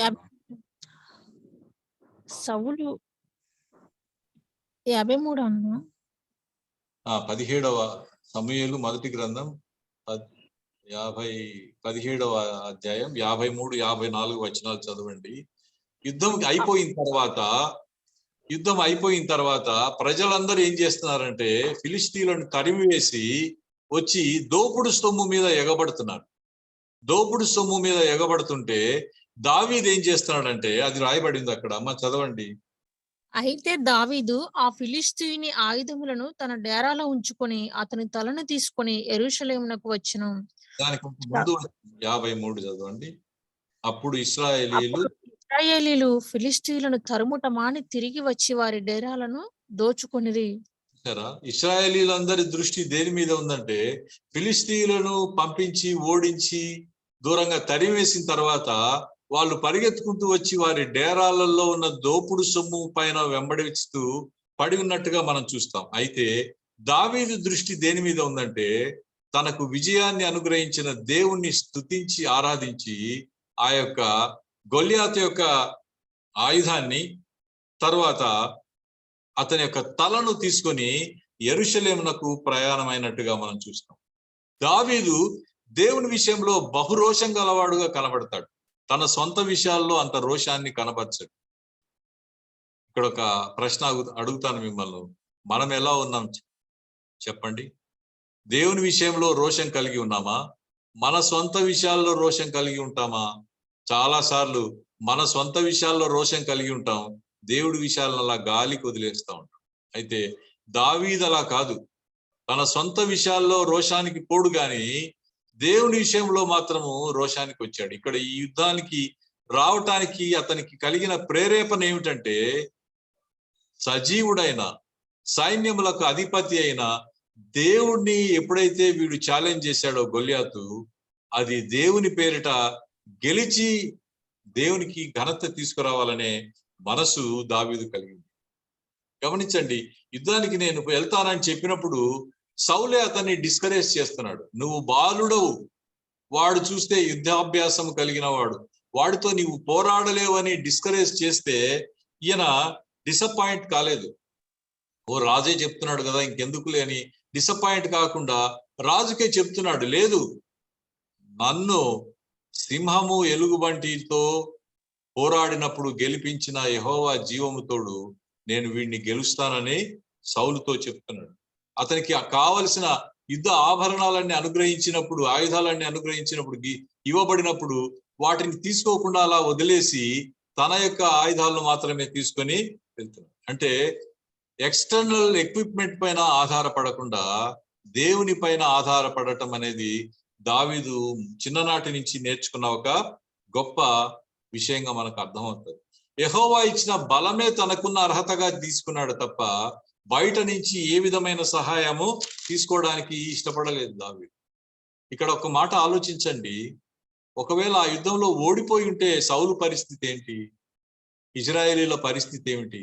ఒకవేళ దేవుడు అలాంటి పరిస్థితి అనుకూలించాడు అనుకోండి, అయితే దావీదు కంటే సౌలు ఎక్కువ ధైర్యం చేసినట్టు నాకు అనిపిస్తుంది. ఈ బాలుని యుద్ధానికి పంపించడం ద్వారా ఆ యుద్ధంలో గెలవగలమనే నమ్మకము సౌలుకి ఎలా కలిగింది? అలాంటి కాన్ఫిడెన్స్ ను సౌలు కలిగించాడు.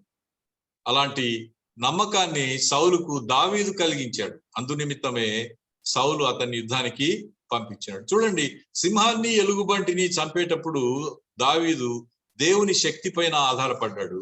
వాటికంటే ఈ గొల్యాతు ఏమి బలవంతుడు కాదు, వాటిని నాకు అప్పగించిన దేవుడు గొల్యాతును కూడా నాకు అప్పగిస్తాడనే ఒక ధైర్యంతో యుద్ధానికి వెళ్ళినట్టుగా మనకు అర్థమవుతుంది.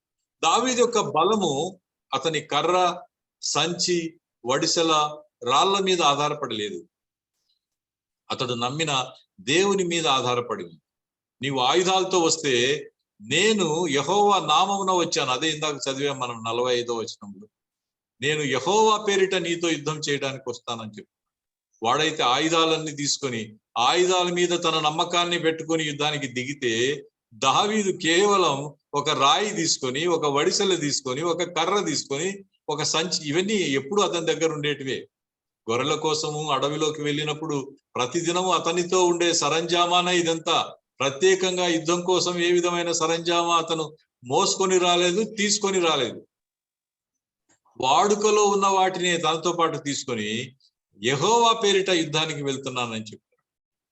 తను గెలుపొందడం ద్వారా దావీదు ఏం చెప్పాలనుకున్నాడు లోకానికి? నేను వీరందరికంటే బలవంతుణ్ణి, గొల్యాతు కంటే గొప్పవాడిని అని చెప్పాలనుకున్నాడా? కాదు. చూడండి, ఆ విషయం మీకు ఇప్పుడు అర్థమవుతుంది. 17వ అధ్యాయం 46వ వచనం చూస్తే మీకు అర్థమవుతుంది.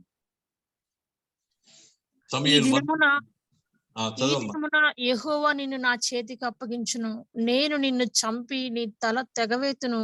ఇశ్రాయేలీలలో దేవుడున్నాడని లోక నివాసులందరూ తెలుసుకున్నట్లు నేను ఈ దినమున ఫిలిష్తీయుల యొక్క కళేబరములను ఆకాశ పక్షులకును భూమృగములకును ఇత్తును. చూసారా, ఎందుకు యుద్ధం చేస్తానని అని చెప్తున్నాడు? ఆ యుద్ధం ద్వారా ఏం సాధించాలని అనుకుంటున్నాడు దావీదు?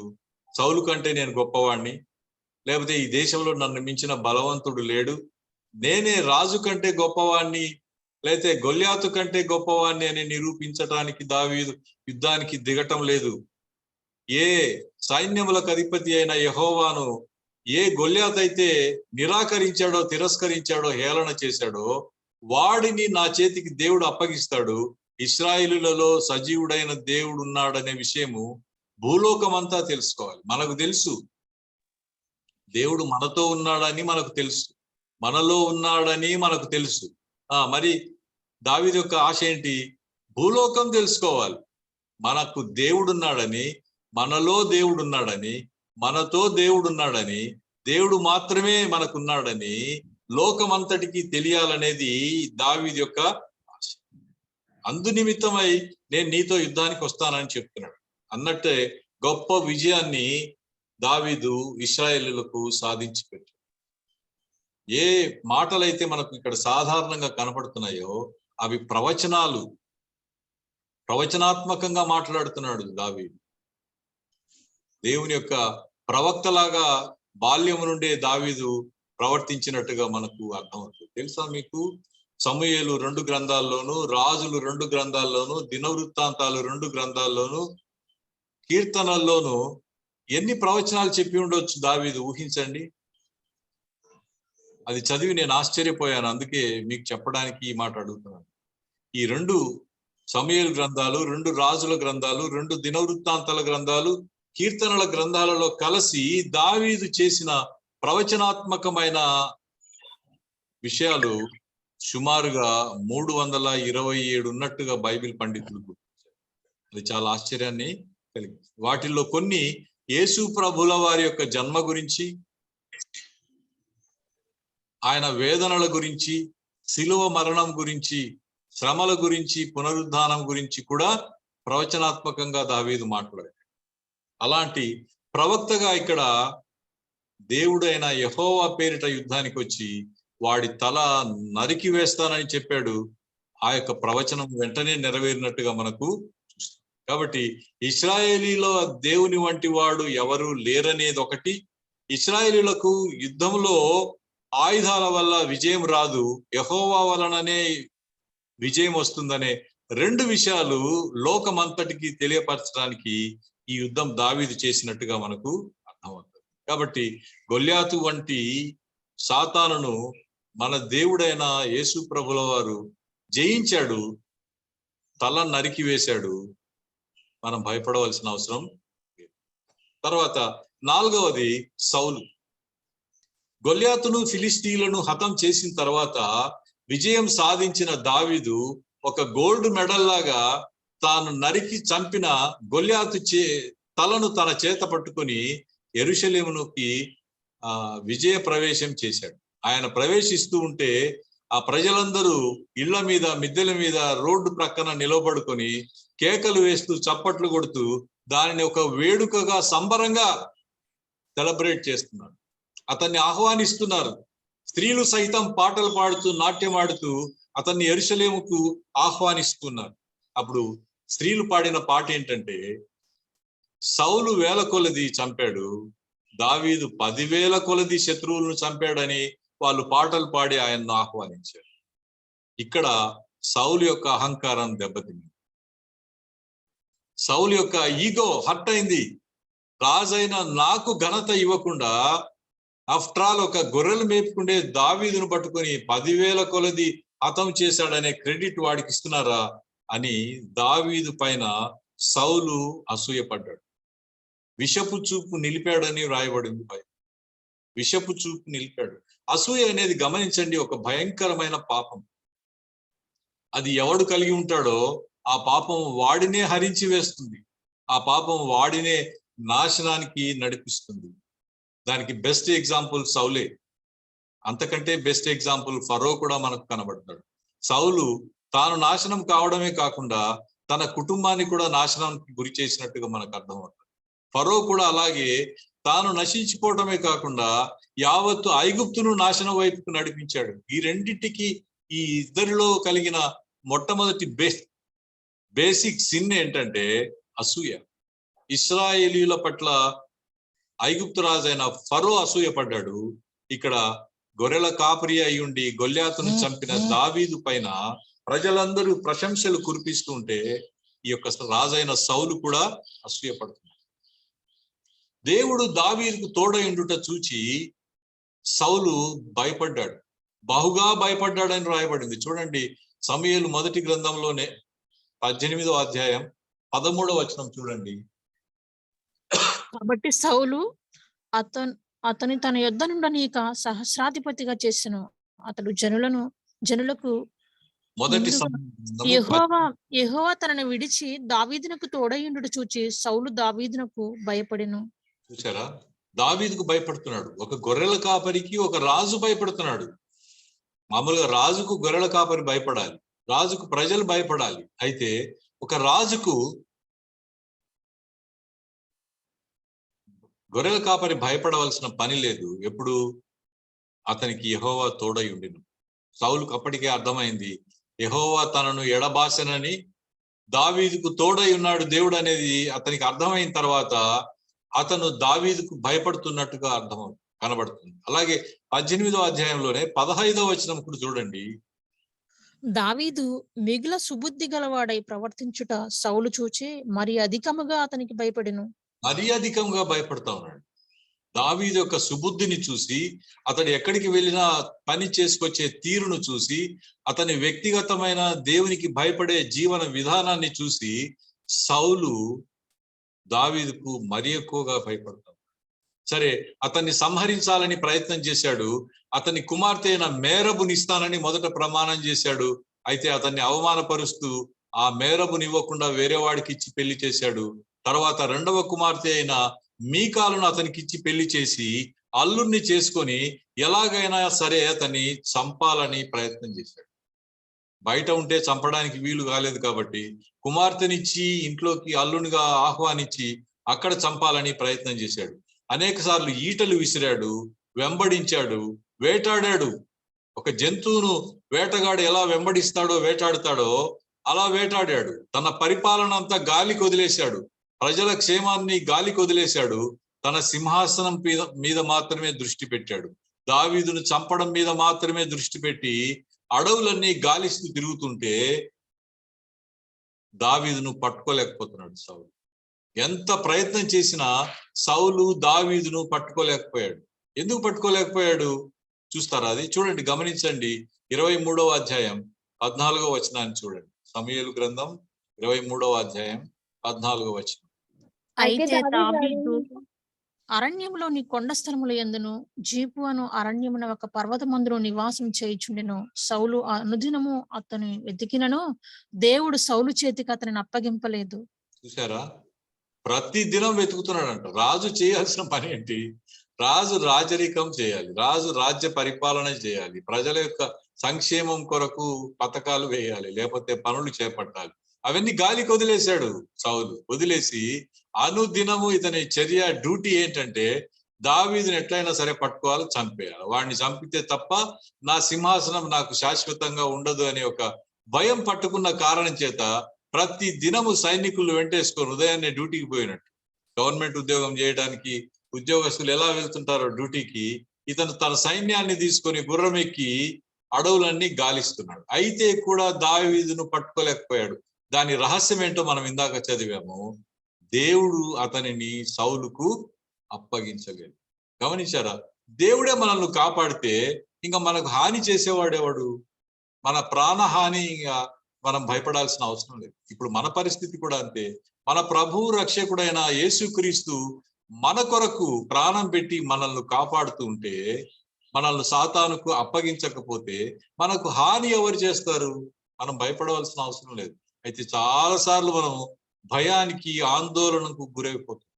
చిన్న చిన్న వాటిని చూసి, దావీదు పడ్డ కష్టాలతో చూసినప్పుడు వెంట్రుక వాసిలో మరణం అలా పక్కకి వెళ్ళిపోతుంది. దావీదు డైనింగ్ టేబుల్ దగ్గర భోజనానికి కూర్చోబెట్టి ఈట విసిరాడు మామయ్య అయిన సౌలు. వెంట్రుక వాసి అటు తల తిప్పకపోయి ఉంటే గొంతులో నుండి ఈట దూసుకుపోయేంత వేగంగా అతన్ని చంపడానికి ప్రయత్నం చేశాడు. అయితే చంపలేకపోయాడు. కారణం, రహస్యం ఇక్కడ చెప్పబడింది. దేవుడు అతనిని సౌలుకు అప్పగించలేదు. కాబట్టి వెంటనే ఇంకా దేవుడు తనతో మాట్లాడడం మానివేసిన తర్వాత తాను వెళ్తున్న యుద్ధంలో గెలుస్తానా లేదా అనే భయం చేత ఈ సౌలు చేయకూడని పని చేయటం ప్రారంభించాడు. ఏ చిల్లంగి పనులు చేస్తున్న వారిని, సోదెవారిని తన దేశంలో నుండి తరిమి వేశాడో చంపేశాడో అలాంటి వాళ్ళని వెతికి పట్టుకొని ఇప్పుడు వాళ్ళని అడుగుతున్నాడు, సమూయేలు ఆత్మను తీసుకురండి, నేను యుద్ధంలో గెలుస్తానా లేదా నాకు తెలియాలి. దేవుడు నాతో మాట్లాడడం మానేశాడు, నా పరిస్థితి ఏంటి, నా భవిష్యత్ ఏంటి తెలుసుకోవాలి. దేవుని పైన ఆధారపడకుండా చూడండి ఎంత అసహ్యకరమైన పద్ధతిని అవలంబిస్తున్నాడో, దయ్యాల పైన ఆధారపడడం ప్రారంభించాడు. దురాత్మల చేత తన భవిష్యత్తును గురించి తెలుసుకోవాలనే ఒక ఆశ కలిగిన సౌలు చివరకు యుద్ధంలో ఓడిపోవటం, హీనాహీనంగా తన మరణాన్ని తానే కొని తెచ్చుకోవటాన్ని మనము గమనించండి. దావీదుకు అనేక సార్లు సౌలును చంపటానికి అవకాశం వచ్చింది. తన ప్రక్కనున్న వారు, తన స్నేహితులు, తనతో పాటు ఉన్నవాళ్ళు చెప్పారు, దేవుడు నీకు మంచి అవకాశం ఇస్తున్నాడు, నీ శత్రువుని నీ చేతికి అప్పగిస్తున్నాడు, ఓ లోపలికెళ్ళు, చంపేయి, సౌలును చంపేయి. అయితే దావీదు ఎంత నీతి కలవాడంటే, దేవుని చేత అభిషేకించబడిన వారిని నేను చంపనని. ఇందులో చూడండి, గమనించండి, రాజైన సౌలు చచ్చిపోతే తప్ప దావీదు రాజు కాలేడు, అది రహస్యం. మరి తాను రాజు కావడానికి అభిషేకించబడ్డాడు సమూయేలుతో, ఈ సౌలు ఇంకా బ్రతికే ఉన్నాడు, తనను చంపడానికి ప్రయత్నం చేస్తున్నాడు. అతన్ని చంపేస్తే పోతుంది, తాను రాజు అయిపోవచ్చు మరుసటి రోజే. అయితే న్యాయము తీర్చటానికి దేవుడికే వదిలేస్తున్నాడు దావీదు. దేవుడు చేయబోయే పనిని దేవుడే చేయాలి, ఆ పని నేను నా చేతుల ద్వారా చేయనని చెప్పి అభిషేకించబడిన వానిని నేను చంపనని సౌలును తన చావుకు తాను వదిలేసి దేవుని చేతికి అతన్ని వదిలేశాడు. దేవుడే అతన్ని తీర్పు తీర్చినట్టుగా మనకు అర్థమవుతుంది. కాబట్టి అలాంటి సౌలు చేతిలో నుంచి దావీదు కాపాడబడ్డాడు. మనం కూడా అనేక సార్లు వెంట్రుక వాసిలో ప్రమాదాన్ని తప్పించుకొనున్నాం. వాటన్నిటిలో నుంచి మన యొక్క ఏకాగ్రత వలన, బుద్ధి కుశలత వలన మనం తప్పించుకోలేదు. కేవలం దేవుడు మనల్ని ఆ ప్రమాదాలకు అప్పగించకపోవటం వల్ల మనం ఇంకా సజీవులంగా బ్రతుకు. చివరిదిగా అబ్షాలోం, దావీదు సొంత కుమారుడైన అబ్షాలోం చేతుల్లో నుంచి కూడా దావీదు ఎలా తప్పించబడ్డాడో మనం చూస్తాం. అబ్షాలోం అంత సౌందర్యవంతులు ఇశ్రాయేలులో లేరని బైబిల్ అతని గురించి చెప్తుంది. లోపము లేనివాడని చెప్తుంది. ఈ కారణాల చేత అబ్షాలోంలోకి గర్వం ప్రవేశించి, అసూయ ఎంత ప్రమాదకరమైన పాపమో గర్వం కూడా అంతే ప్రమాదకరమైన పాపం. తన అందచందాలను చూసుకొని గర్విస్తున్నట్టుగా మనము చూస్తాం. ఒక స్ట్రాటజీ ప్రకారము తన తండ్రి యొక్క సింహాసనాన్ని అధిష్ఠించటానికి 4 సంవత్సరాలు ప్రయత్నం చేశాడు ఈ యొక్క అబ్షాలోం. ఊర్లో వాళ్ళందరినీ, రాజు దగ్గరకు వచ్చే వాళ్ళందరినీ మాట్లాడించడం, మంచి చేసుకోవడం, వారితో చాలా ప్రేమగా మాట్లాడటం, ప్రజలందరినీ తన వైపు తిప్పుకోవడానికి ప్రయత్నం చేసి ఒక గొప్ప హై డ్రామా నడిపించి ఒకానొక దినాన తనకు ఫేవరబుల్ గా ఉన్న వాళ్ళని తీసుకొని రాజుగా తనను తాను ప్రకటించుకొని దావీదు మీదకి యుద్ధాన్ని ప్రకటించాడు. దావీదు పాపం భయపడి ప్రాణాలు అరచేతిలో పట్టుకొని దేశాన్ని వదిలేసి తన అనుచరులతో పాటు వెళ్ళిపోయాడు. ఇక్కడ గమనించండి, అంత గొప్ప గొల్యాతుని ఎదిరించిన దావీదు ఇంత చిన్న అబ్షాలోంకి ఎందుకు భయపడిపోతున్నాడు? తన సొంత కుమారుణ్ణి ఎదిరించలేకపోతున్నాడు. తన సొంత గొల్యాతునైతే ధైర్యంగా చంపగలిగాడు, కానీ అబ్షాలోమును చంపలేకపోతాడు. సరే, యుద్ధం ప్రారంభమైంది. అబ్షాలోముతో పాటు కొంత సైన్యం ఉండిపోయింది, దావీదుతో పాటు కొంత సైన్యం ఉండిపోయింది. వీరందరూ యుద్ధానికి పంక్తులు తీర్చి వెళ్తుంటే అప్పుడు దావీదు తన యొక్క అనుచరులను పిలిచి బాలుడైన అబ్షాలోమును కనికరించండి అని. గమనించండి, తనను చంపడానికి సిద్ధపడ్డాడు, తనను సింహాసనం నుంచి బయటకు త్రోసివేశాడు, రాజనగరం నుంచి బయటికి ఈడ్చి పడేశాడు, చెప్పులు కూడా లేకుండా కొండల పాలై వీధుల పాలై తిరుగుతున్న దావీదు తన కొడుకు మీద ప్రేమను చంపుకోలేకపోతున్నాడు. మనం కూడా మన తండ్రి అయిన దేవుడి మీద తిరుగుబాటు చేశాం. అనేక సార్లు ఆయన మాటను మీరాం, ఆయన వద్దన్న పనులు చేశాం, ఆయనకు కోపం తెప్పించాం. అయితే కూడా తండ్రి అయిన దేవుడు మన మీద కోపాన్ని ప్రదర్శించకుండా, మనల్ని నశింప చేయకుండా, దానికి బదులుగా తన కుమారుడైన యేసుక్రీస్తును మన కొరకు ఈ లోకంలోకి పంపించినట్టుగా మనకు అర్థమవుతుంది. గమనించండి, అబ్షాలోములో ఉన్న పాపం గర్వం, దాంతో పాటు అధికార వాంఛ, పవర్ మాంగర్, తండ్రి చేతిలో నుంచి అధికారాన్ని లాక్కోవడానికి ప్రయత్నం చేస్తున్నాడు. అది పాలిటిక్స్ అయినా సరే, సంఘంలోనైనా సరే, ఆర్గనైజేషన్ లోనైనా సరే, చివరకు చర్చిలో కూడా ఇలాంటి విషయాలు మనం చూస్తుంటాం. అధికారం కోసం ప్రయత్నం చేస్తుంటారు, ప్రయాస పడుతుంటారు.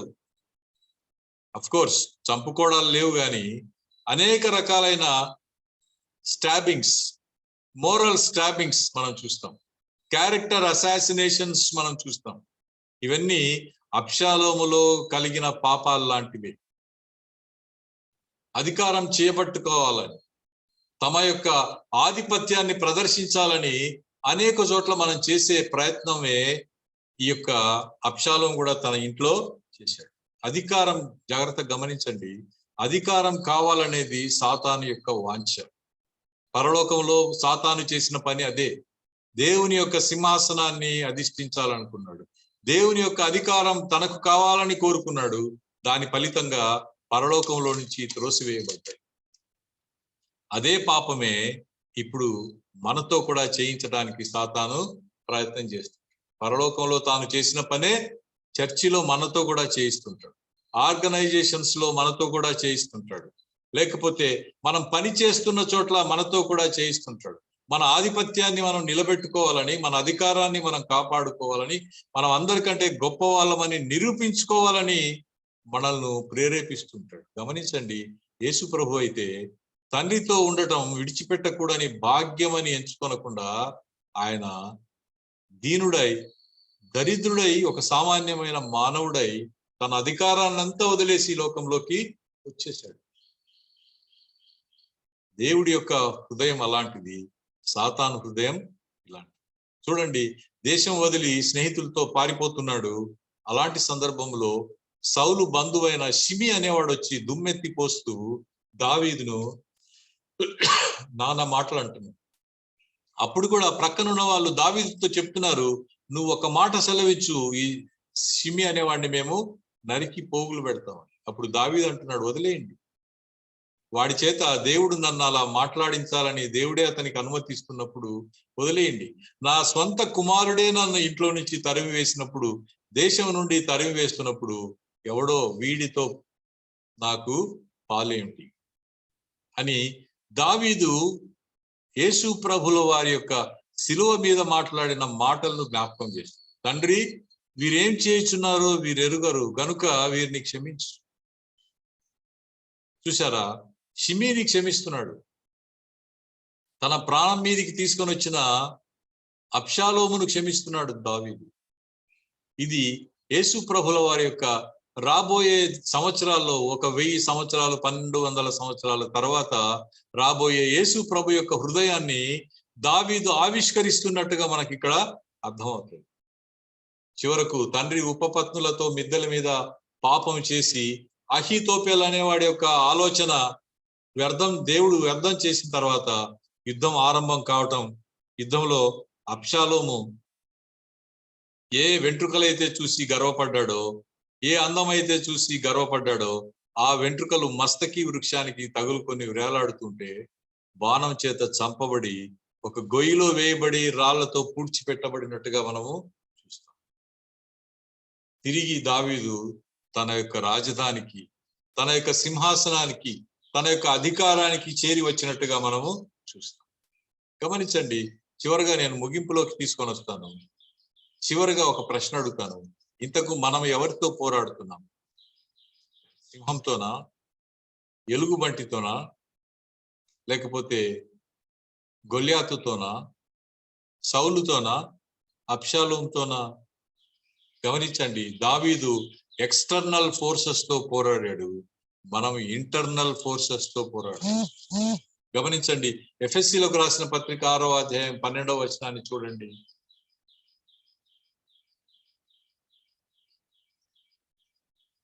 ఎఫెసీలకు రాసిన పత్రిక 6వ అధ్యాయం 12వ వచనం దయచేసి చూడండి. ఎలయనగా మనము పోరాడున్నది శరీరులతో కాదు గాని ప్రధానులతోనూ అధికారులతోనూ ప్రస్తుత అంధకార సంబంధులకు లోకనాథులతోనూ ఆకాశ మండలమందున దురాత్మల సమూహములతోనూ పోరాడుచున్నాము.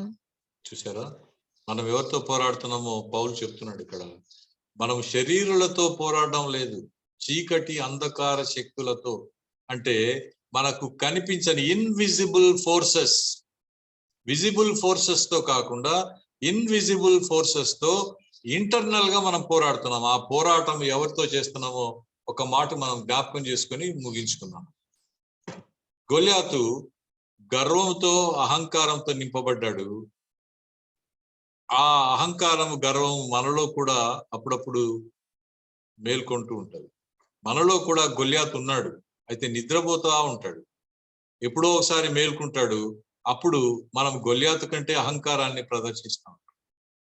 ఇప్పుడు మనం పోరాడుతున్నది గొల్యాతుతో కాదు, కానీ గొల్యాతు యొక్క స్వభావ లక్షణాలైన గర్వం, అహంకారం అనే స్వభావ లక్షణాలు మన లోపల ఉన్నాయి.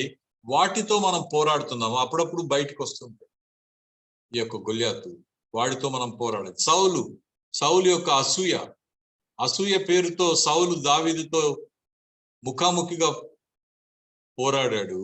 మనము మన హృదయంలోనే సౌలును దాచుకొని బయటికి కనబడకుండా జాగ్రత్త పడతాం. అలాంటి అసూయతో మనం ఈరోజు పోరాడాలి. అదే మనకు కంటికి కనిపించని ఇన్విజిబుల్ ఫోర్సెస్. అలాగే అబ్షాలోములో అధికారం కొరకు చేసే ప్రయత్నం, పోరాటం ఉంది. పదవి కోసం, ప్రాధాన్యత కోసం పడే ఆరాటం ఉంది. వాటన్నిటిని మనం హృదయంలో దాచుకున్నాం. వాటితో పోరాడాలి, వాటితో పోరాడుతున్నాం. వాటితో పోరాడి గెలవాలి. అలా గెలవటానికి మన ప్రభు అయిన దేవుడు మనందరికీ సహాయం చేయను గాక. ఆమేన్. దేవుడు తన వాక్యాన్ని మనందరిలో వినికిడిలో దీవించును గాక. Over to Johnson. ఆమేన్. Praise the Lord. హల్లెలూయా. థ్యాంక్ యూ సో మచ్ ఓవర్ గారు for the wonderful word. We are immensely blessed. మరి ప్రార్థన చేసుకొని ముగించుకుందామండి. మన మధ్యలోని రెవరెండ్ పాస్టర్ జేమ్స్ ఐ గారు ముగింపు ప్రార్థన, పరలోక ప్రార్థన ఆశీర్వాదం ఇవ్వాల్సిందిగా కోరుచున్నాము.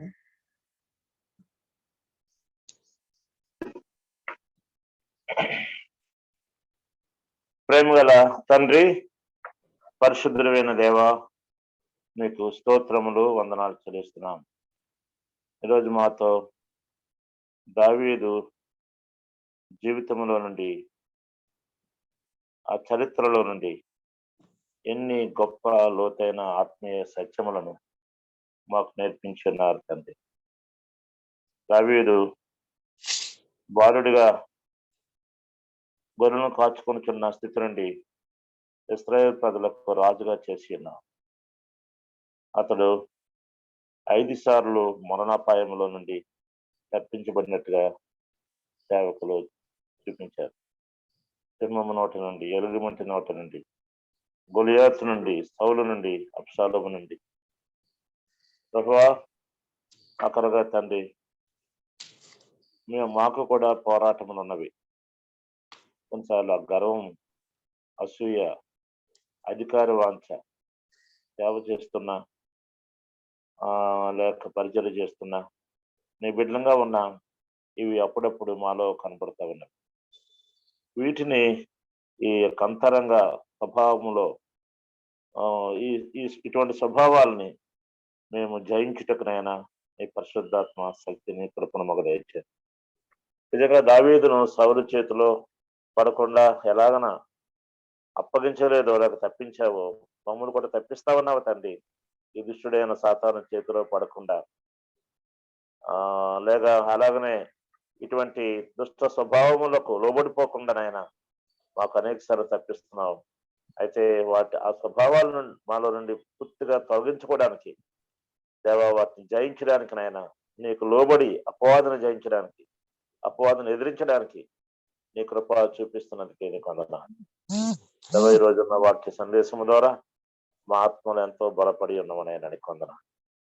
మేము కూడా దావీదు వలె దేవ ప్రవచనాత్మకమైన మాటలు మాట్లాడడానికి, విశ్వాసంతో మాట్లాడడానికి, దేవుని పేరటే యుద్ధం చేయడానికి, ఇశ్రాయేలులో దేవుడే నిజమైన దేవుడని లోకమంతా తెలుసుకోవాలని దావీదు ఆశపడినట్టుగా మేము చేస్తున్న ప్రతి పని ద్వారా యేసు క్రీస్తు ప్రభువే నిజమైన రక్షకుడు లోకానికని దేవుని నామము యేసు క్రీస్తు సువార్త ప్రకటించబడినట్లుగా మేము ప్రతి పని, ప్రతి యుద్ధము, ప్రతి పోరాటము, ప్రతి జీవిత విధానంలో కనబడడానికి సహాయం చేయమని వేడుకొనిచున్నాను ప్రభు అని కొందరు.